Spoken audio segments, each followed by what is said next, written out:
préstamos personales de hasta 500.000 pesos a tasa fija.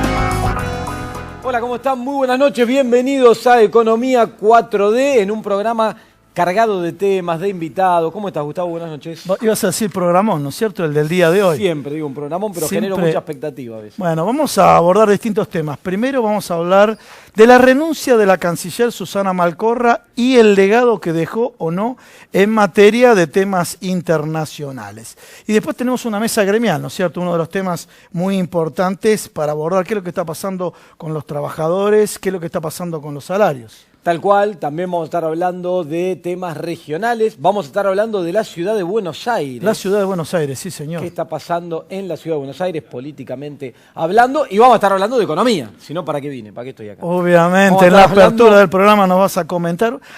El día de ayer hubo una reunión en el PJ donde se hizo la presentación de la propuesta económica. Ajá. Uno de los referentes era mi compañero acá, Agustín Dateris. Sí. Te vamos a pedir si podés hacer algunos comentarios, alguna aclaración de cuál fue la propuesta que hizo el PJ en el día de ayer. Sí, a ver, básicamente te cuento antes de empezar a mostrar algunos datos y hablar de economía. En el día de ayer hicimos una presentación en la Comisión de Economía del Partido Justicialista de la provincia de Buenos Aires a la mesa de conducción del partido, amplia mesa de conducción donde están participando todos los sectores, porque digo, ayer había alguna cosa entre estuvo tal, no estuvo tal, cuál sector sí, bueno, todos los sectores que forman parte de la mesa de conducción del partido estuvieron presentes. Hicimos un documento entre un grupo de economistas, también dentro de lo que es el espectro del Partido Justicialista, de diferentes ámbitos, diferentes espacios, en la cual nos pusimos de acuerdo en un documento, en lineamientos generales, un diagnóstico sobre la situación de la economía argentina, evidenciando obviamente una preocupación que compartimos todos sobre lo que está ocurriendo con la economía argentina, algunos lineamientos, algunas propuestas y, digamos, generales, ¿no? Y algunas propuestas específicas legislativas, pensando que estamos en un año de elecciones legislativas donde de alguna forma va a haber que ponerle un freno a esta política económica que nos está generando tanto daño, como acá te venimos contando programa a programa, y en un ratito te voy a contar sobre nuevos datos que sacó ayer, en estos días, el INDEC. Bueno, si te parece, Agustín, si le parece a todos ustedes, vamos a una tanda y ahora sí la editorial económica de Agustín Dateris.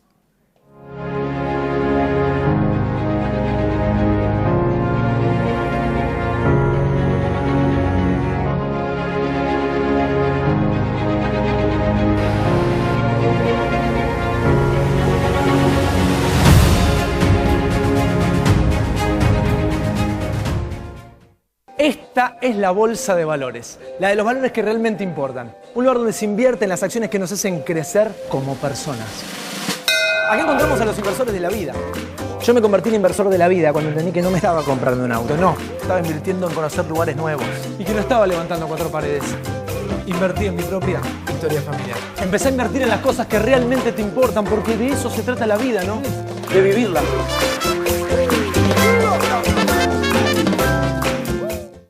Atilra, Trabajadores Lecheros de Argentina, promueve la educación, la salud, la cultura y el deporte. Atilra, 70 años, alimentando los sueños argentinos.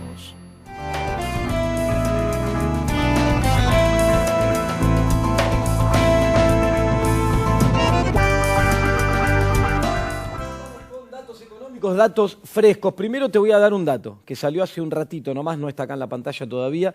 Lo comunicó la AFIP y la Secretaría del Ministerio de Hacienda de la Nación. Tiene que ver con el dato de recaudación del mes de mayo. La recaudación en el mes de mayo fue de 206.055 millones de pesos. Esto equivale a un aumento contra mayo del año pasado de un 21%.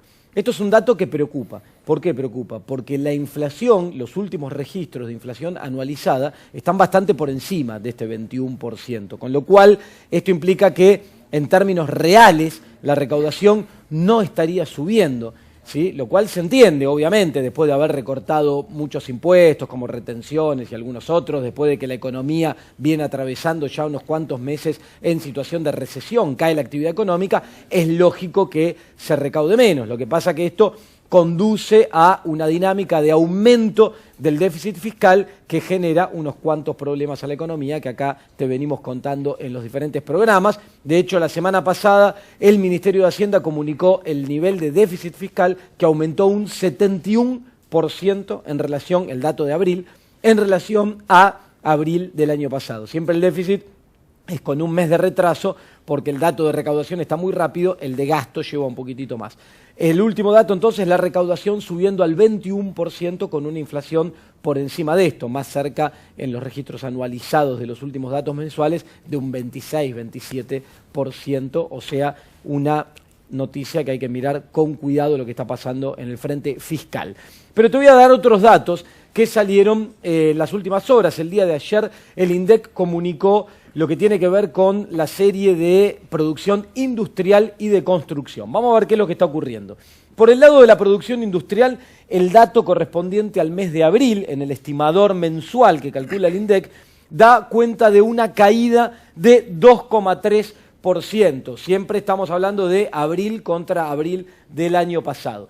Ahora, ¿qué es lo preocupante de esto? Primero, que siga cayendo después de tanto tiempo. Segundo, que si tenemos en cuenta que esta serie acumula 15 meses consecutivos de variaciones interanuales, ¿no? Mes contra mismo mes del año anterior, consecutivos de caída, esto te indica que la caída, al ser interanual, o sea, al estar comparando con 12 meses para atrás y llevar ya acumulados 15 meses de variaciones negativas, te indica que ya estás cayendo contra bases de comparaciones más bajas, porque te estás comparando contra periodos en los cuales ya habías caído el año pasado, lo cual da cuenta de una dinámica, ¿sí?, de caída en la industria muy preocupante. Cuando hoy analizamos la política económica, nada hace ver que esta dinámica de caída en la industria se vaya a revertir, con tasas de interés altas, con suba de tarifas, con mercado interno deprimido, pérdida por adquisitivo, ingreso de importaciones, muy difícilmente que se revierta esta dinámica y es un tema a seguir de cerca,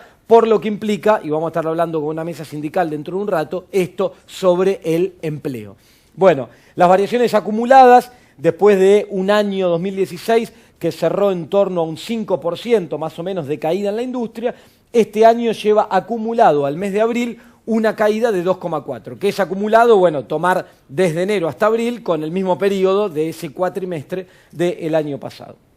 Bueno, cuando vemos por sector qué es lo que está pasando en la industria, la verdad es que preocupa la dinámica, primero, que te marca variaciones negativas en casi todos los sectores, salvo el metal mecánica y metales básicos, el resto todos tienen variaciones negativas, pero hay dos datos que quiero destacar de acá y que por eso están marcados especialmente. Primero, el derrumbe textil, ¿sí? Y hoy uno de nuestros invitados de la mesa sindical tiene que ver con el sector de la indumentaria. Vamos a estar viendo qué pasa con el derrumbe textil. Fíjate el dato de abril del INDEC, marca para el sector textil, dentro de lo que es la industria, una caída de 25, casi 24,7%. Es una caída, viene de caídas fuertes, pero 25%. Es una caída dramática para el sector textil, muy generador de empleo en la Argentina.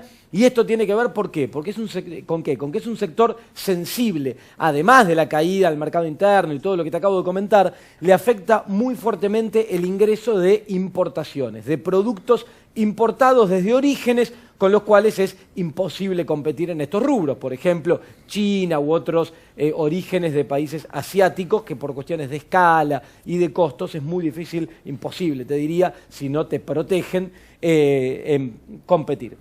Y después otra cuestión que por eso está la flecha roja marcando, que me gustaría destacar que es preocupante, es que estamos viendo una caída, 1,2%, pero una caída al fin del sector de alimentos dentro del índice industrial. Que esté cayendo la producción en el sector de alimentos, cuando cruzamos con lo que está pasando con el consumo, es muy preocupante porque está habiendo caída en los consumos de productos básicos y de productos alimenticios básicos.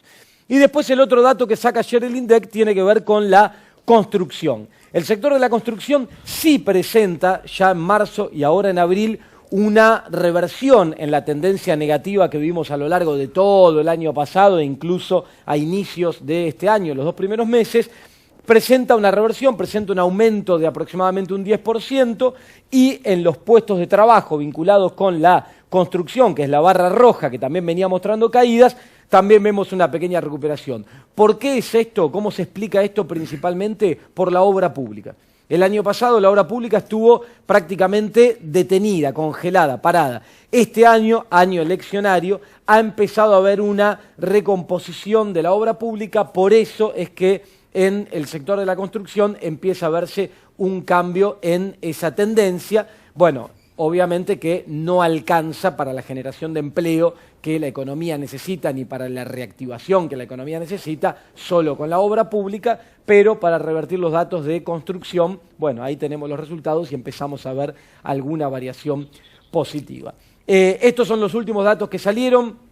Esto, la preocupación sobre el sector industrial, le ponemos el foco, es muy importante. En un rato vamos a estar hablando de empleo, entre otras cosas, y por eso seguir el sector industrial es muy importante y forma parte de las preocupaciones económicas que te contábamos hace un rato que tuvieron que ver con este documento que se presentó en el día de ayer en el ámbito del Partido Justicialista, justamente para marcar con cierto detalle y rigurosidad qué es lo que está pasando con la economía argentina y a dónde podemos estar yendo si seguimos por este rumbo. Si te parece, Gustavo, te doy el pase y arrancamos con el primer invitado de la noche que está ahí sentado con vos, presentando. Sí, por supuesto, Eduardo Valdés, diputado del Parlasur, por el Frente para la Victoria, pero justo nos está cambiando un poco el eje y el desarrollo y la temática. Es el tema que hoy acabaste de declarar por el memorándum de entendimiento con Irán y creo que hubo 36 testigos que tuvieron que declarar, ¿no? No, están convocados. Están convocados. Fui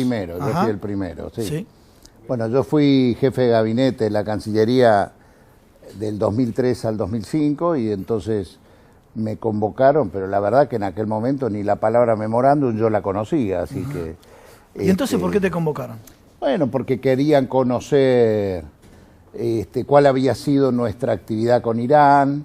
Yo particularmente tuve una actividad que fue cuando se detuvo al embajador de Irán en la Argentina, en Inglaterra, Solen Maipur, no sé si ustedes se acuerdan. Fue Interpol, y bueno, y ahí Irán viajó acá un consejero de la Cancillería iraní a ponerse a derecho, tuvimos reuniones con el juez Galeano en aquel momento.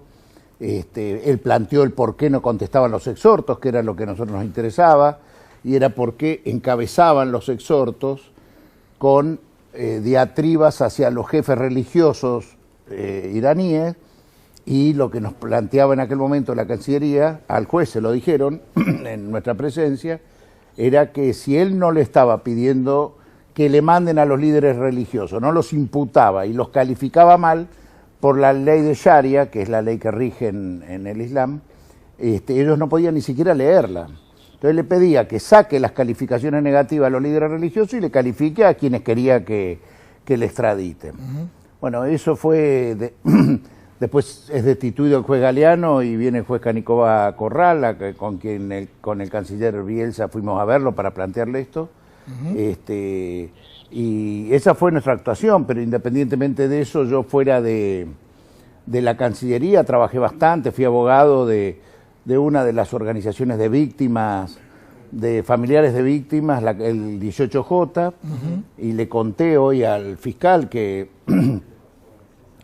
promoví un encuentro de ellos. El Papa Francisco en algún momento me pidió que los quería ver en Roma, y ellos le plantearon al Papa allí que los ayudara a que Irán se pusiera a derecho, si podía por las vías diplomáticas que él tenía, y a su vez que Israel también mande a los dos embajadores, Daniel Gazit y Yitzhak Avirán, que fueron embajadores de Israel en la Argentina, y que ellos plantearon, Gazit, en el caso de la Embajada de Israel en Argentina, y Avirán en el caso de AMIA, que Israel ya sabía quiénes habían sido los que pusieron la bomba y que los habían matado a todos. Entonces, es lógico por qué, si ellos saben ya quiénes fueron, por qué no vienen a declarar ante así nos enteramos. Bueno, eso fue lo que aporté hoy a la causa. Bueno, tema muy caliente. Sí, sí, porque hoy caliente y ahí, candente, ¿no? Y en algún momento lo vamos a volver a tocar. Te voy a llevar un poquitito a otro plano. Hoy sos diputado en el Parla Sur.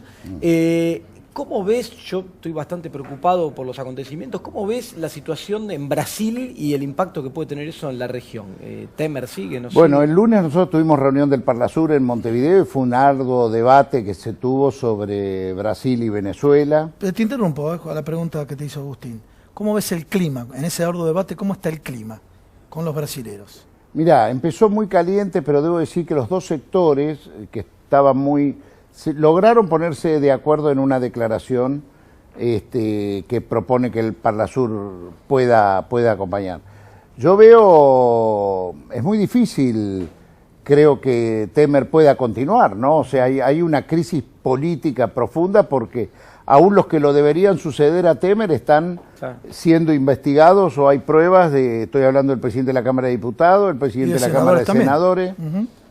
Y queda, casualidad, el que quedaría sería el presidente del Superior Tribunal, que es el que estaban esperando un fallo que debería el Tribunal Electoral que tenía respecto de la fórmula de Dilma Rousseff con Temer, que le permitiría o no a Dilma poder volver o no. Y en el mano a mano con los parlamentarios, ¿te hablan de Odebrecht o no te hablaban de Odebrecht? Odebrecht, Argentina, y la expectativa que se genera acá. Bueno, yo soy lo suficientemente chismoso como para querer provocar, pero no tenían mucha información sobre Odebrecht Argentina ellos, Esperemos, hoy se liberaron, ¿no? Sí, pero hasta que se procesa la información, se escapará en algunos medios, bueno, eso lo vamos Casualmente va a ser muy secreta, dicen. Casualmente, sí. ¿No? Casualmente. Se va a escapar, sí, seguro que se va a escapar. Casualmente, no sé secreta para quién, pero bueno. El problema es si va a ser selectiva, ¿no? Porque como es un proceso largo, un periodo largo, hablamos de arriba, si hablamos de la gestión anterior, bueno, a ver si es selectiva, ¿no? Esa información. Lo que pasa es que me parece que en la gestión anterior, si hay vinculados también a empresarios muy familiares de la gestión actual, ¿no? Bueno, y EXA, ¿no? Bueno, basta ver qué pasó con el soterramiento del Sarmiento, esa gran obra que aparentemente hay pruebas ya que habría habido, pero lo gracioso es que EXA gana la licitación del soterramiento del Sarmiento por el financiamiento que trae. El financiamiento no vino y Macri puso la plata directamente en el Estado. Tendría que haber convocado una nueva licitación, porque la causa por la cual ganó IEXA esa licitación era porque traía el financiamiento de Brasil. Hoy Brasil no financia y le paga el Estado. O sea, eso se llama adjudicación directa. Eduardo, te cambio de tema. La renuncia a Susana Malcorra, ¿cuál es tu percepción? Mira, yo busqué mucho información de por qué, porque fue muy intempestiva. ¿No? Pero seguro. Eso es lo que sorprendió a todos. Sí, yo tengo una información. Ella tuvo gran colisión con Macri, con Peña, con el jefe de gabinete sobre el tema Venezuela. O sea, Malcorra ya había tenido problemas con Almagro. El secretario general de la OEA está públicamente lo criticó cuando propone la Carta Democrática, o sea, la aplicación de la Carta Democrática a Venezuela, que quiere decir la separación de la OEA. Y ella no estuvo de acuerdo, o sea, y sé que estuvo en el Vaticano hace menos de un mes hablando con el Papa le preocupa mucho Venezuela, y creo que ella estaba comprometida a cuál es la solución, sería, conociéndolo a Francisco no le interesa tanto que la Iglesia se meta esté en la mesa, lo que le interesa es poder sentar a las dos partes que están en conflicto, y ese era el compromiso, ¿no? Y hay gestiones para eso, pero parece que el gobierno argentino es más parecido a Temer, que les gustaría separar a Venezuela lo más posible de los lugares donde están ellos. Es una visión geopolítica. Y Eduardo, desde tu experiencia en el área de Cancillería, ¿cómo evaluás brevemente la gestión de Malcorra en el periodo que estuvo? No me gustó. No. A mí me parece que Malcorra, todo lo que sucedió con Inglaterra o lo que sucede con Inglaterra, me parece que es bajar todo lo que la Argentina había construido, ¿no? No lograron absolutamente nada. Me parece que los candidatos a presidente que Malcorra le hizo apostar a la Argentina al final no ganaron. Me pareció muy mediocre la visita de Macri con Trump, donde duró 18 minutos y 2 horas y media que lo hicieron recorrer la Casa Blanca, y me parece que ni siquiera le compró los limones que le llevaba Macri para vender. Me parece que ella acompañó la visión de un mundo para Macri que se cayó, que no es el mundo del libre comercio. Prepararon a la Argentina para firmar un tratado de libre comercio con la Unión Europea que va a traer seguramente mayor desocupación a la Argentina, y eso lo estamos tratando en el Parlasur para que no se firme. Fíjense que esos también son yerros de Malcorra. Macri viaja a Alemania y la propia Merkel le dice no queremos firmar el Tratado de Unión Europea-Mercosur. Viene Hollande a la Argentina, le piden por favor firmar el Tratado de Libre Comercio y les dicen no, Francia no quiere porque pierden puestos de trabajo, porque hoy las negociaciones internacionales tienen un solo objetivo. Cuando hay un negociador internacional serio, dice ¿cuántos puestos de trabajo gano para mi país? Eso es la negociación internacional, porque los sistemas políticos están hechos un tembladeral por la falta de trabajo. Entonces todo negociador serio, menos el gobierno argentino que llega tarde a esa visión del mundo, sigue planteando libre comercio hasta con el Tratado del Pacífico, que ya lo dio de baja Trump, lo dio de baja Canadá, lo dieron de baja todo, y nosotros decimos no, pero queremos sumarnos. Me parece que eso yo se lo critico profundamente a Malcorra, así como estuvo bien con una visión alternativa sobre el tema Venezuela, tardío, porque antes convalidaron la separación de Venezuela del Mercosur y todo. Me parece que en todos los demás puntos no fue buena la gestión Malcorra. Eduardo, muy cortita para cerrar. No tengo expectativas con el que viene. Sí, no, compartimos Argentina contra porque Malcorra es Macri, o sea, lo que yo marqué es Macri y Fori va a ser Macri. Bien. Sí, tal cual, y a contramano del mundo completamente. Tenemos que ir cerrando. Muy cortita porque tengo que cerrar, pero te pido, vos sos un hombre de la política, tu territorio es la ciudad de Buenos Aires. Muy cortita, pero ¿qué está pasando? Porque se habla mucho de la provincia, si hay unidad, si no, si van a las PASO. ¿Qué pasa en la capital? Bueno, en la ciudad de Buenos Aires vamos camino a una unidad que quizás la logramos antes que la provincia de Buenos Aires.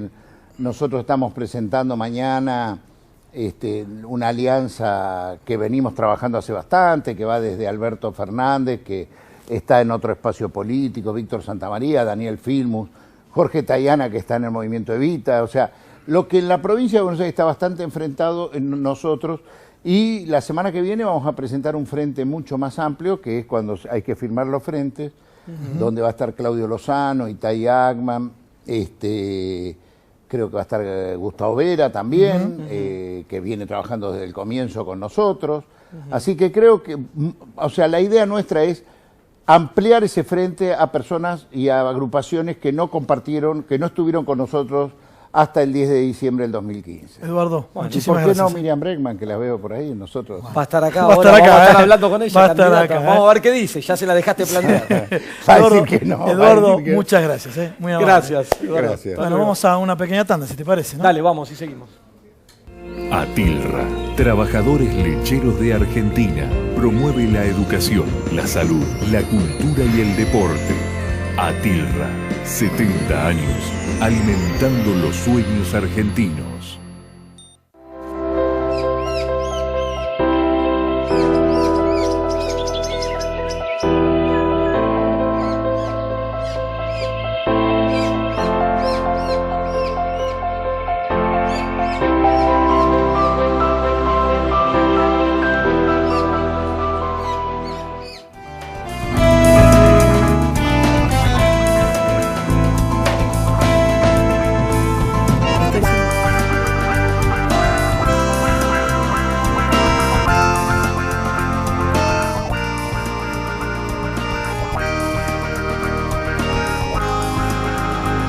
Bueno, antes de presentar ahora a la mesa sindical, el primer abordaje que tenemos que hacer, estas dos Argentinas. Hay una Argentina que despide gente y hay una argentina que contrata gente. Esta semana vimos la Expo Joven que se hizo en la sociedad rural. Vamos a pedir si podemos ver imágenes de esa Expo Joven, ¿no? 200 empresas que buscan contratar a 10.000 trabajadores. A ver si tenemos las imágenes, ahí estamos viendo. 10.000 trabajadores, donde se presentaron aproximadamente 250.000 potenciales interesados.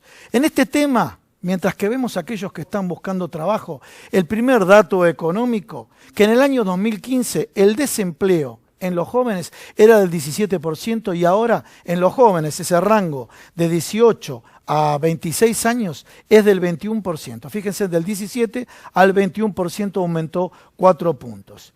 Mientras tanto, desde el Ministerio de Trabajo se dice que se crearon 113.000 empleos nuevos. Cuando hablamos de esta creación de empleos nuevos, principalmente tenemos que hacer referencia, por ejemplo, que se incorporaron al padrón los monotributistas. Otro de los aspectos que hay que tener en cuenta cuando se menciona esta creación de puestos de trabajo es el crecimiento demográfico. La República Argentina, según datos de Todesca, ha crecido, su crecimiento demográfico es del 1,12%. En síntesis, para que el empleo se mantenga constante o para que el desempleo no crezca, tienen que generarse 200.000 puestos de trabajo por año para mantener los guarismos. 200.000 puestos de trabajo por año. Mientras tanto, tenemos cierres de fábricas, cierres de empresas, lo escucharon Agustín Datelis, con que la industria no para de caer. Cuando le da un dato económico que la industria no para de caer, les doy los datos del día a día. A ver, Carboclor cerró 2 plantas. La caída del sector textil, retiros voluntarios en Calzado Catamarca, en Tierra del Fuego, que hoy nos va a acompañar un diputado, Viagro anunció el cierre de una planta en Río Grande. Bueno, todo esto tenemos, esto nos marca, hay una Argentina que despide y una Argentina que contrata. El saldo es negativo, no acompaña el crecimiento demográfico. Por otro lado, los números del INDEC confunden porque incluyen a los monotributistas. Y otro de los aspectos es el tema de paritarias. Hoy ya se habló del cierre de la Unión, el cierre de paritarias que hizo la Unión Obrera Metalúrgica con un 25% sobre el salario básico, en la cual se divide en 2 tramos y 2 sumas fijas no remunerativas. Fíjense, tanto que se criticó, por ejemplo, uno de los acuerdos en otros gremios, como es el caso de lácteos y demás, cuando se pagan cifras no remunerativas, hablando de cierres de plantas. En el caso de Sancor se habla de Brickman, de Centeno, y la propuesta en el caso de Sancor es despedir gente. En vez de decir, vamos a producir más para no despedir gente, la propuesta pasa única y exclusivamente por la reducción de la mano de obra. Y ahora sí, Agustín, estamos con 2 referentes del ámbito gremial. Acá estoy con lo que presentamos hace un rato como la mesa sindical. Está con nosotros Sergio Sacia, que es secretario general de Ferroviarios. Buenas noches, Sergio, ¿cómo estás? Y Marcelo Lombardo, que es secretario general de Soiva Rafaela, ¿correcto? Así es. Buenas noches. Parte de la CGT, ¿no? Sí, señor.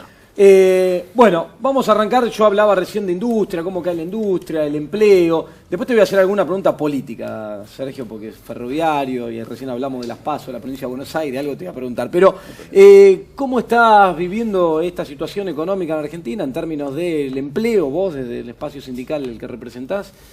Los datos son concretos, no solo lo que dieron ustedes, sino lo que marca el propio INDEC, la caída del empleo fuertemente, acompañada con la apertura de las importaciones de bienes de consumo, que impacta a distintas, principalmente a la industria textil, a la industria del calzado, a la metalmecánica, y que lógicamente a todo el mundo del trabajo preocupa muchísimo en este sentido, ¿no? Pues, En el sector particular de ustedes, digamos, no está exento de este tipo de movimientos. Nosotros no hemos tenido pérdida de empleo. Nosotros venimos en una recuperación de inversiones a partir del 2013, producto también de un trágico accidente de 11, pero a partir del ingreso en el Ministerio del compañero Randazzo se fueron acentuando fuertemente las inversiones, se siguen dando y está ingresando mucho material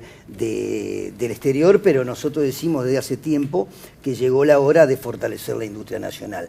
Casualmente, hace meses venimos trabajando en eso desde la Unión Ferroviaria y estamos presentando próximamente un proyecto de ley para el desarrollo ferroviario fortaleciendo la industria nacional ferroviaria, que no solo apunta a que haya más trabajo genuino ferroviario, sino que también va ligado a todo lo que es la metalmecánica, por ejemplo, porque hay muchos componentes de fabricación de vagones y de reparación de vagones, coches y locomotoras que vienen de afuera. Sergio, lo primero que te va a decir el gobierno si sos competitivo o no sos competitivo. Es muy difícil medir la competitividad en lo que es el transporte de lo que es ferroviario, tanto de pasajeros con la función social que cumple y de carga, yo le diría, en el cual tenemos que generar una política realmente de articulación de los modos de transporte, porque hoy, si queremos que se desarrolle el ferrocarril transporta solo el 5% de la carga en la Argentina. Si queremos un país en desarrollo, seguramente hay que seguir invirtiendo en los ferrocarriles y, lógicamente, complementar los distintos modos para darle la posibilidad, por ejemplo, al desarrollo de las economías regionales, ¿no? Es clave para la Argentina, es clave para mejorar la competitividad el desarrollo ferroviario. ¿Vos ves en este gobierno políticas en ese sentido? Hay anuncios importantes, no se están materializando, hay inversiones que vienen del gobierno anterior, están ingresando material de origen chino, pero vuelvo a reiterar, es el momento de generar trabajo genuino y fortalecer la industria nacional. Vuelvo a decir, en este proyecto de ley nosotros contemplamos distintas actividades, inclusive la de la textil, porque hay distintos componentes que son de la industria textil, del vidrio, de la metalmecánica, como dije anteriormente, del plástico, y creo que eso es lo que tenemos que generar también desde el mundo del trabajo. Políticas, proyectos que se debatan en el Parlamento, presentarlas al Congreso y donde toda la ciudadanía tiene que saber que también desde el mundo del trabajo podemos no solo defender el empleo, defender lo que es los convenios colectivos y el salario, sino que hacer propuestas de debate, porque el ferrocarril tiene que ser un debate de política de Estado que traspase cualquier gobierno. Si realmente queremos un país que se desarrolle como es en cualquier país del mundo desarrollado, ¿no? Sergio, este proyecto de ley es desde ustedes, surge. Desde la Unión Ferroviaria se han puesto en contacto, hemos puesto en contacto ya con distintos compañeros de otros sindicatos, de otras actividades, están trabajando, complementándose con nosotros, y nosotros estimamos que durante el mes de julio estaremos presentando en el Congreso este proyecto que esperemos que se debata con la seriedad que esto merece, ¿no? Muy importante. Te hago una pregunta antes de pasar, porque me la dejaste picando. Estás con el transporte. Sí, estoy con el tema político. Antes sí. Hablábamos de eso y me la dejaste picando porque lo nombraste. Hablaste de la gestión de Randazzo en el Ministerio de Interior y Transporte. Viene unas PASO en la provincia de Buenos Aires. ¿Cómo lo ves eso? ¿Creés que viene así? Hace un rato Valdés hablaba de la lista unitaria. Ya nos metemos, que tenemos que darle participación a Marcelo, ya nos metemos con el tema del sindicalismo y el apoyo a los distintos referentes del Partido Justicialista. ¿Cómo ves vos este tema? El caso nuestro es conocido de la Unión Ferroviaria desde el 2015, donde no hubo PASO a nivel presidencial. Nosotros acompañamos al compañero Randazzo. Quiero decirle, bueno, no está el compañero Valdés, que Alberto Fernández no forma parte de otro espacio, no, es parte del peronismo y de ese debate que tenemos que darnos dentro de lo que es el peronismo. Y qué mejor que esa herramienta, que el 28 de octubre del 2009 lo anunciaba con mucho ímpetu la expresidenta de la Nación para democratizar la política, utilizar esa herramienta. Después de una derrota que tuvimos los peronistas en el 2015, que sea la gente, que sea la ciudadanía, en las primarias abiertas, simultáneas y obligatorias, porque esto no es una interna, está abierta a toda la ciudadanía, para que presentemos el proyecto, debatamos ideas, hagamos la autocrítica hacia adentro y sea la gente la que vote quién es el candidato que lleve adelante ese proyecto de país que nosotros vamos a presentar próximamente desde el peronismo y del sector del compañero Randazzo. Marcelo, como referente nacional y también como referente de una región, Rafaela es una ciudad que tiene un PBI per cápita muy importante y demás, pero primero, tu sector, la industria del vestido. Bueno, la verdad que bien lo graficaba Agustín en el bloque anterior, la verdad que la industria del vestido y el sector textil en general está atravesando una situación realmente muy compleja. ¿Cierre de empresas? Cierre de empresas. Yo te diría que fue todo un proceso desde el inicio de la gestión del gobierno de Macri. Hubo todos los componentes previos a los cierres de empresas. Adelanto de vacaciones, reducciones de jornadas laborales, ¿procedimientos preventivos también? Procedimientos preventivos de crisis, repro. Hoy estamos en una dinámica de tarea con el gobierno nacional, con los repros express, pero todas esas, yo diría, parches no sirven o no alcanzan para cambiar una realidad que realmente es cada vez más preocupante, ¿no? Parafraseando de alguna manera lo que en su momento expresó la vicepresidenta, la doctora Michetti, nosotros no vemos una luz al final del túnel. Por el contrario, lo que estamos viendo son luces de alarma cada vez más fuertes en el camino que estamos transitando. La ciudad de Rafaela, que es una ciudad pujante y demás, que hay mucha industria, ¿cómo estás viendo así en el día a día, no? Mira, ya hablamos de Sancor bastante sobre el tema de lo que está pasando, pero separemos el sector lácteo, el resto de las industrias, que es característico de Rafaela con ese PBI tan importante que tiene a nivel regional. Sí, Rafaela tiene la suerte de tener una industria bastante, o muy variada, digamos, con una importante presencia en la industria láctea, metal mecánica, industria del vestido, plástico, yacinados, en definitiva, muy variada. Y esto va más allá de las percepciones, uno trata de buscar datos concretos para tratar de tener una mirada mucho más real de lo que está sucediendo. En la ciudad de Rafaela hay un instituto de estadística, el ICEDEL, que depende del Estado municipal, que permanentemente va monitoreando las actividades, y nosotros lo que venimos observando es una caída muy importante de los niveles de producción, de los niveles... Ha caído mucho la recaudación también de todo lo que son los impuestos municipales. Es decir, hay una situación realmente que deja de manifiesto esta retracción del mercado interno, y más allá de la potencialidad de la ciudad, uno viene advirtiendo cómo el mercado realmente se viene deteniendo, ¿no? Y tengo una pregunta, en relación a textil, el sector del PYME, la pequeña y la mediana empresa, es Sí. muy importante. Muchas pymes, yo hablo, me junto con cámaras, me dicen, mira, nosotros hasta ahora no despedimos personal por el tipo de vínculo que hay en la pequeña y la mediana empresa con el personal, pero si la situación sigue así, van a empezar los despidos fuertes en el sector PYME.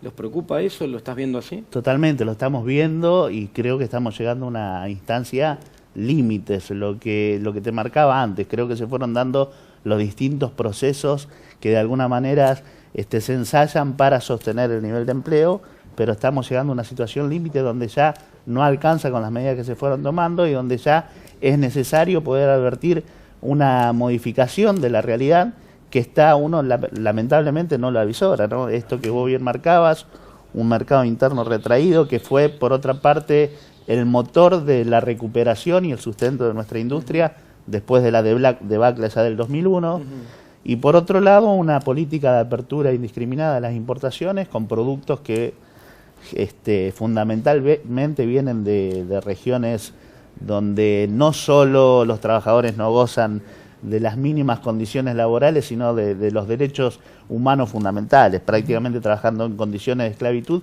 y con los que es imposible competir. Por lo tanto, si este combo de medidas que se van dando son realmente letal para la industria. Nosotros hemos también planteado muchas dificultades respecto a lo que fue la política de readecuación, o al decir del gobierno nacional, sinceramiento de las tarifas de muchos de los servicios que son fundamentales para el desarrollo de la industria, y que en términos reales terminaron convirtiéndose en verdaderos tarifazos y que golpean fuertemente también sobre el costo de los productos, y que es otro de los elementos que suman a esta dificultad en un mercado que, como decíamos, se va retrayendo, que empezó con aquella situación de inicios del gobierno nacional, cuando hace la devaluación y pulveriza, o por lo menos genera un impacto muy fuerte respecto al poder adquisitivo de los salarios de los trabajadores, y que con las sucesivas medidas que se fueron implementando con posterioridad, lo único que ha hecho es aún incrementar esa situación de dificultad. Bueno, gracias a los Muchas dos por haber Marcelo, estado acá. Sergio, Dejaste un tema que es el de las tarifas, que en algún ustedes. momento vamos a tener que tratar en profundidad. Gracias a los dos por haber estado acá. Una pequeña pausa y tenemos una mesa de debate político para cerrar el programa. Referentes de 3 partidos. Hablamos de Cambiemos, hablamos de la izquierda y también del Frente para la Victoria. Así es. Dale, ahora te contamos, vamos. Trabajadores Lecheros de Argentina promueve la educación, la salud, la cultura y el deporte. Atilra, 70 años, alimentando los sueños argentinos.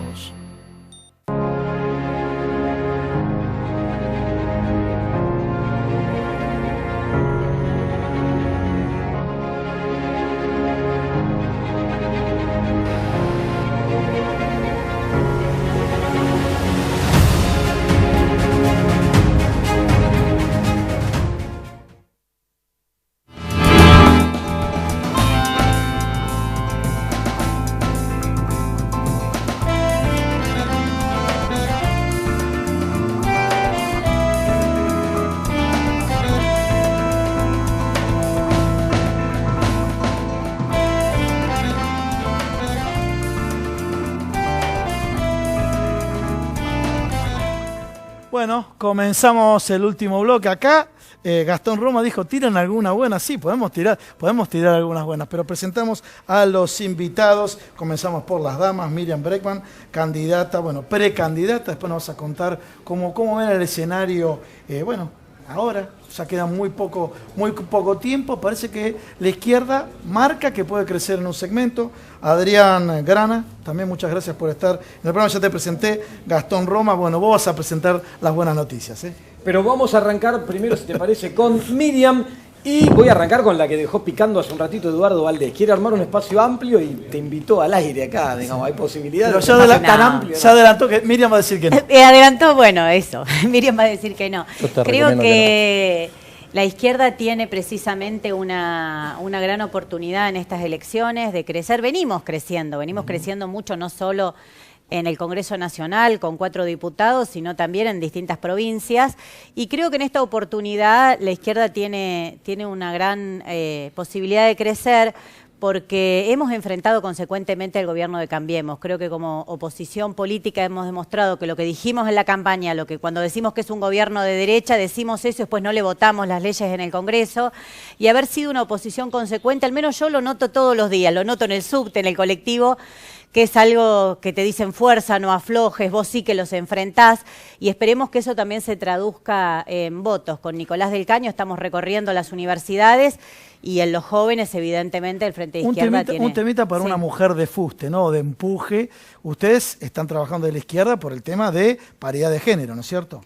Sí, trabajamos, incluso se hizo mucha demagogia. Me refiero a todos los precandidatos. Sí, se hizo mucha demagogia en el Congreso porque se trató, en diputados se discutió muchísimo, se discutió en el Senado, pero ahora cuando vemos que se arman las listas electorales, no se están armando con ese criterio. Entonces nosotros adelantamos que tampoco en esto vamos a tener un doble discurso. Si dijimos que defendíamos que las mujeres como mínimo tenían que tener un 50%, que nuestra postura no tiene que ser un techo, tiene que ser un mínimo que nos equipare, lo tenemos que cumplir en las listas electorales y así lo vamos a hacer en la Ciudad de Buenos Aires, donde yo encabezo a diputada nacional. Miriam, antes de pasar y abordar lo mismo con ellos, tu visión de lo que está ocurriendo hoy en la Argentina, en materia de política económica, básicamente. Hablamos mucho acá hace un rato. ¿Cuál es tu visión? Mira, del espacio de usted? Hay como dos relatos. El de Macri, que está construyendo, tanto criticaron el relato del kirchnerismo, cada día los veo más haciendo un relato que dijo que tenemos que ser todos felices, amados, un discurso tipo Ravi Shankar el otro día ante los jóvenes, y después están esos jóvenes que fueron a la Expo Empleo Joven.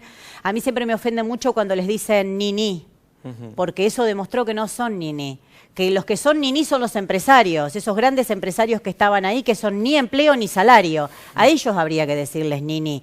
Los maltrataron, hablábamos con los chicos, nos decían que algunos les pedían un currículum, otros ni siquiera, te decían, pero ¿cómo? ¿No te anotaste primero? Tenés que venir después. Miles y miles, cientos de miles de jóvenes fueron a buscar un empleo. Esa es la realidad. Yo vengo ahora de la Facultad de Derecho, de la facultad donde me recibí, de la UBA.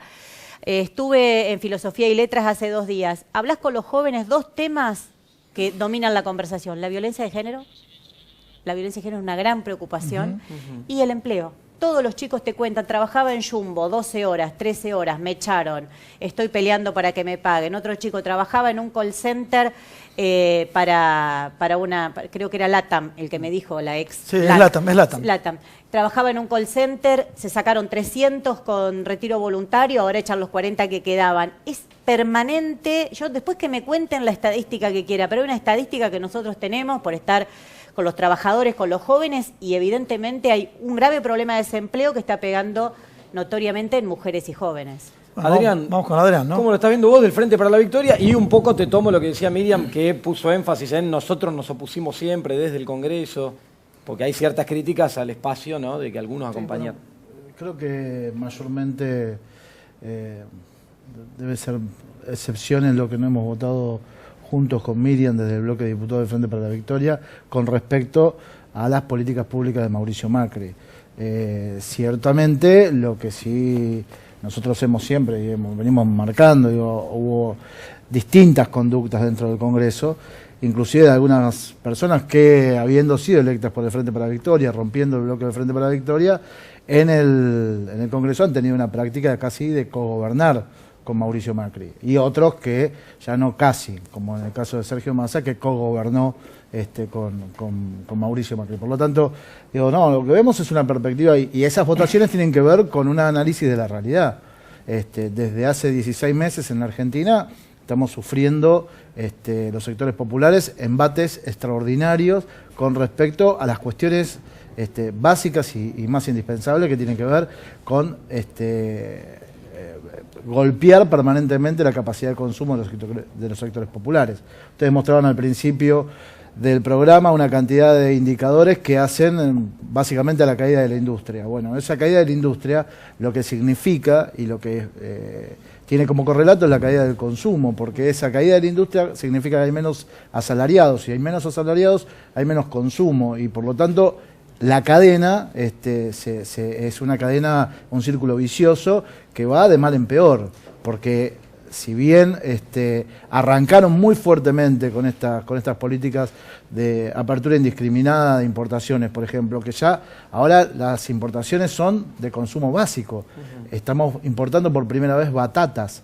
Y puede decir, algún oficialista puede decir, bueno, pero puede ser que una economía regional esté... Sí, batatas, carne de cerdo, gallinas, limones, naranjas, consumos básicos que lo que viene a hacer es a destruir las economías regionales, porque están intentando con esa apertura bajar la inflación por la cuestión de la competencia. Ahora, quizás se baje un poquito la inflación, pero el tendal que están dejando en el aparato productivo, producto de la sustitución de producción nacional por producción importada, es impresionante y lo vemos cotidianamente. Bueno, y esto que contaba Miriam, pasa en las universidades, pasa en los barrios, pasa en las fábricas, pasa en todos lados donde nuestros trabajadores hace un año y medio atrás estaban discutiendo ganancias y hoy están viendo cómo se agarran de las paredes y de las máquinas para que no los echen del trabajo, porque lo que está en juego es el trabajo mismo y no solamente el salario. Vamos a escuchar otra postura, la de Gastón Roma, que trajo del números. Oficialismo, después los voy a dejar intervenir. A ver. Que trajo números a Gastón. Simplemente son los informes que presentó el gobierno ante los diputados ayer a través del ministro Marcos Peña.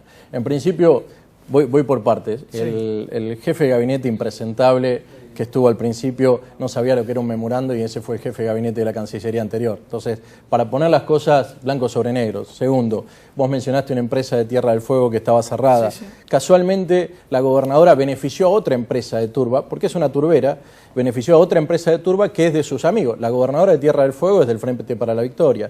Y mucho del escenario que tenemos hoy, para no entrar en detalle, pero podemos hablar de los dos casos anteriores con respecto a Rafaela. La metalmecánica en Rafaela sostiene mucho empleo y está creciendo muchísimo. No lo digo yo, lo dicen los indicadores. Vos mismo dijiste el tema de la industria metalmecánica. Y el tema... por ejemplo, sí, sigo con la explicación. Y el tema que dijo el señor, que aparentemente tiene un poquito de desconocimiento, con el tema ferroviario. Argentina no empezó ahora a comprar trenes, los compró antes, que antes no los sindicalistas miraban para el costado. O sea, venían los trenes de China y no decían nada. Hoy hay un plan, el ministro de Industria nos presentó el otro día un plan concreto, va a haber un proyecto de ley que está entrando en las próximas semanas a la Cámara para reformar la ley de compra nacional, porque el mayor comprador de todo lo que es material ferroviario es el Estado Nacional, el único casi. Lo que va a hacer es integrar realmente con una unidad de fiscalización, con un proceso de integración de las autopartistas o ferropartistas, digámoslo así, nacionales, donde va a haber un acompañamiento para el crecimiento, para a través del INTI apoyarlos para que se desarrollen. No es a cualquier precio, como fue antes. O sea, tuvimos una catástrofe que murieron muchísimos argentinos y ahí salimos desesperados a hacer un plan ferroviario. Parece que nos olvidamos. Hoy estamos en la Argentina en esta situación porque el gobierno anterior durante 12 años fue irresponsable. ¿Por qué fue irresponsable? Porque metió al Estado con el famoso crecimiento del empleo, metían empleados, ¿y eso de dónde salió? ¿Cómo se sostuvo? ¿Qué gasto hubo? Bueno, hoy hay que ordenarlo. El gobierno está haciendo lo correcto, está ordenando, tocando despacio todas las variables para que no afecte o afecte lo menos posible a un montón de argentinos que la están pasando muy mal. Entonces, nosotros en Tierra del Fuego tenemos un problema. Ahora, nunca como en los últimos años se llenaron de plata los empresarios 14, 15 de la industria fueguina. eso no derramó como se esperaba en los trabajadores. Esta es la realidad. Ahora sí hay un plan que se está trabajando para que realmente nosotros podamos producir lo que corresponde producir. Por ejemplo, todos hablan de las notebooks, lo dijo el jefe de gabinete. Hoy al Estado Nacional y a los argentinos les salen el 50% más barato y realmente todas las personas que estuvieron en esas fábricas que se perdieron esos puestos de trabajo, se está haciendo un plan para reincorporarlos en otros sectores productivos. Entonces, no es que se está haciendo cualquier cosa, el gobierno está trabajando en un plan metódico para ordenar el desastre que hemos recibido de la mejor forma posible. Hacemos cosas mal, es probable que muchas cosas las hacemos mal, porque tocamos y sale pus. Ahora, usted mira todas las cosas que... Yo mostraba hace un rato la serie, digamos, desde que asume el gobierno, 15 meses consecutivos cae la industria. ¿Vos creés que eso se revierte? ¿Cómo? Yo creo que se va a revertir.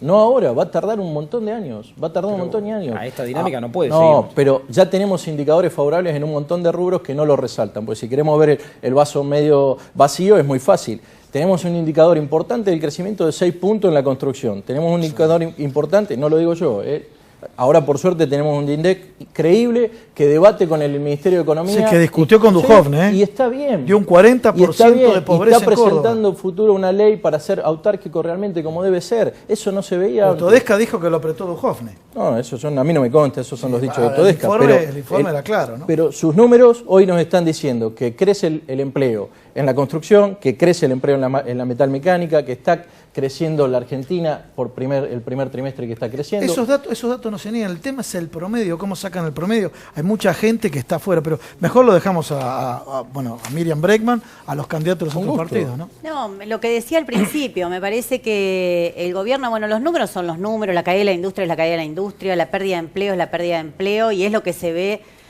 También hay que decir que este gobierno está haciendo, todos los proyectos que tiene para generar empleo son todos empleo precarizado. No, eso no es verdad. Sí, todo. No, el convenio no es McDonald's, el convenio Vaca Muerta, todo. Sí, es eso. Es lo que dijo Macri y lo que estaban haciendo las empresas en empleo todas las joven. industrias, la energía renovable que está incorporando un montón de gente. ¿Cuánta? ¿Vos vas a decir que el país se mueve a partir de energía renovable? Son un montón de factores. Es un país que yo no conozco. Son un montón de factores. El mensaje gubernamental es ese. Segundo, en el ministerio también se están discutiendo incluso la modificación de la ley de jubilaciones. Lo que está pasando en Brasil no es una excepción. Hay una orden de Estados Unidos de que tiene que subir la edad jubilatoria en toda la Argentina. Ya lo están discutiendo. Los dos sindicalistas anteriores no mencionaron nada. No, yo no tengo nada que ver con No, pero yo lo aclaro. No mencionaron nada en la década anterior.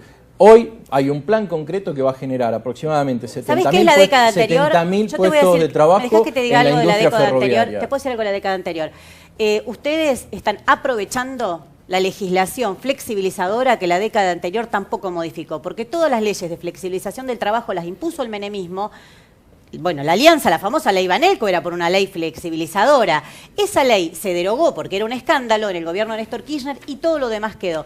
Entonces, hoy todos esos jóvenes que entran a trabajar, que pelean por un primer empleo, entran con contratos basura, por agencia, precarizados. Esa es la situación. Y él dice que no derramó. ¿Y qué vamos a descubrir? ¿Cuándo derramó? Menem ya nos dijo que si le daba mucho a los empresarios derramaba. Eso ya se comprobó en la historia argentina. Adrián que está en el medio, Adrián, digo que Adrián que está en el medio recibiendo los cachetazos. ¿En los últimos años hubo legislación en términos de empleo o no? No, hubo muchísima legislación, porque no se derogaron leyes, pero sí se construyeron. Bueno, no se derogaron leyes, ya estamos de acuerdo, se construyeron leyes superadoras. No. Y de hecho, durante los 12 años, Héctor Recalde, que es el actual presidente del bloque, no solamente presentó él, sino que el conjunto del movimiento obrero presentaron una cantidad de leyes que iban a contramano a deshacer ese camino que nos dejó los 90. Pero digo, una cosa que quiero que me parece que es interesante. El diputado de Tierra del Fuego, el diputado Roma, recién planteaba el tema de las netbooks y las notebooks, que ahora van a pagar menos. 50%. Posiblemente paguen menos. 50%. ¿Dónde se producen? No importa dónde se produce. No, claro. Este es el centro de la cuestión. No, no es el Cuando ustedes dicen no importa dónde se producen, porque en tu misma argumentación vos dijiste, ahora todos los que hacían las netbooks y las notebooks en Tierra del Fuego, ahora se los va a reubicar. En otras industrias que sean competitivas.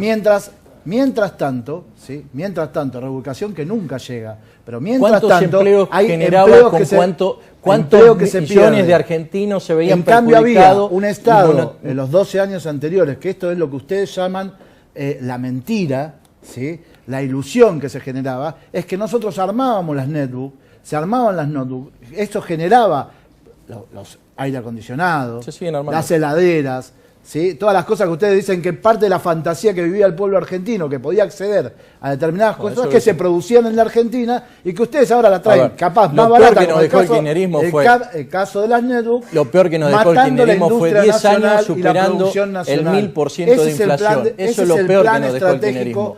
Hoy nosotros necesitamos bajar la inflación. Pero estás diciendo una falacia. Estás mintiendo a la gente. O sea, desde que entré al programa se hizo un montón de números y cosas que no son reales.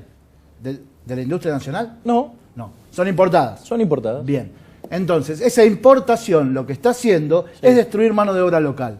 Ese es el plan económico de Mauricio Macri en todos los órdenes. Yo no lo veo así. Y en ese sentido, al mismo tiempo que hacen apertura indiscriminada... Yo te pregunto algo, los trenes que traía Randazzo tenían trabajo nacional, apertura los trenes un gran conflicto, el conflicto de FER durante todo el kirchnerismo. Ahora ustedes no lo están solucionando. Lo estamos solucionando con el proyecto que está entrando y que está en los próximos meses en el No, reprimieron a los trabajadores en FER precisamente, que era lo que producían. Todos recordarán, fue una gran represión de Bernie a la Panamericana.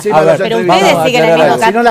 El negocio con China, ustedes lo profundizaron. Primero, la solución del transporte significa, es que lo que no es conviene a menor. ustedes. La solución del transporte, que es lo que Vas realmente... a hablar todo el programa vos, no, dale, si dale, nos dieron yo te- 5 minutos Dale, a la defensa del... dale, 30 segundos cada uno porque tengo que cerrar. Ahora estamos recibiendo Es para desigual. nosotros de acá. El transporte, que lo dijeron todos acá, es una cosa fundamental y no me dejan mentir. Necesitamos un transporte ferroviario en la Argentina. No se encargó la gestión anterior del kirchnerismo y todos los demás, la Runfla, no se encargaron Pero viene hace 30 años, el tema del transporte, 30 años, no se encargaron hasta que hubo una catástrofe que murió mucha gente. el Tengamos la conciencia pirámide del de lo que transporte, 30 significó años, la corrupción del gobierno anterior. Después que se encargaron, no fue que salieron desesperados a generar puestos de trabajo para que los trenes se hagan en la Argentina. No los vi desesperados a Randazzo. Lo vi con la billetera, trayendo porquerías de España. Después lo vi con la billetera, trajeron los trenes de China. Ahora este gobierno va a hacer un plan donde se van a integrar las industrias nacionales para las fabricaciones de trenes, que va a generar 70.000 puestos de trabajo y va a apoyar a casi 5.000 pymes y medianas En empresas. fabricaciones militares, que ir Centanda cerrando. Norte, ustedes desarmaron todo lo que se venía armando en términos de fabricaciones la militares era una bolsa de tuiteros de Cristina. No me digas ese tema porque con 30 segundos, A ver, con 30 segundos me alcanza. No se puede. La verdad, digo, no, así no se puede discutir. Con 30 segundos La me gente no alcanza entiende para nada. decir que La discutimos prepotencia negociados. esta no se puede discutir. Discutimos Y así se negociados. miente. Perdón. Discutimos No se negociados, miente. ¿Qué tenía? discutimos Espere, le pido negociados, disculpas, entonces se acusan le unos doy a otros 10 de segundos a Miriam, de porque quién si no- hizo el negociado peor. No, no Nadie es así. discute revertir las condiciones estructurales de fondo. Si discutimos de ferrocarriles, hagamos un programa y El discutimos. programa lo va a tener y en un mes en discutimos el cómo. Congreso para que lo veas.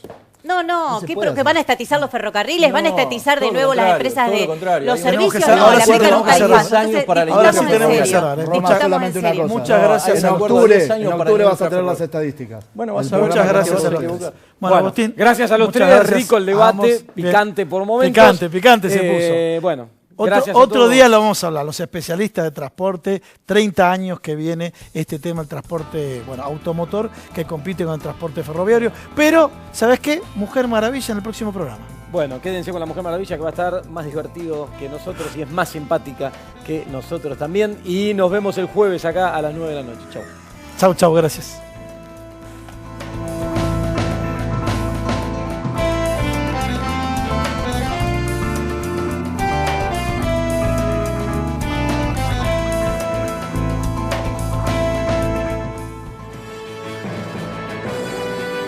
Préstamos personales de hasta 500.000 pesos a tasa fija.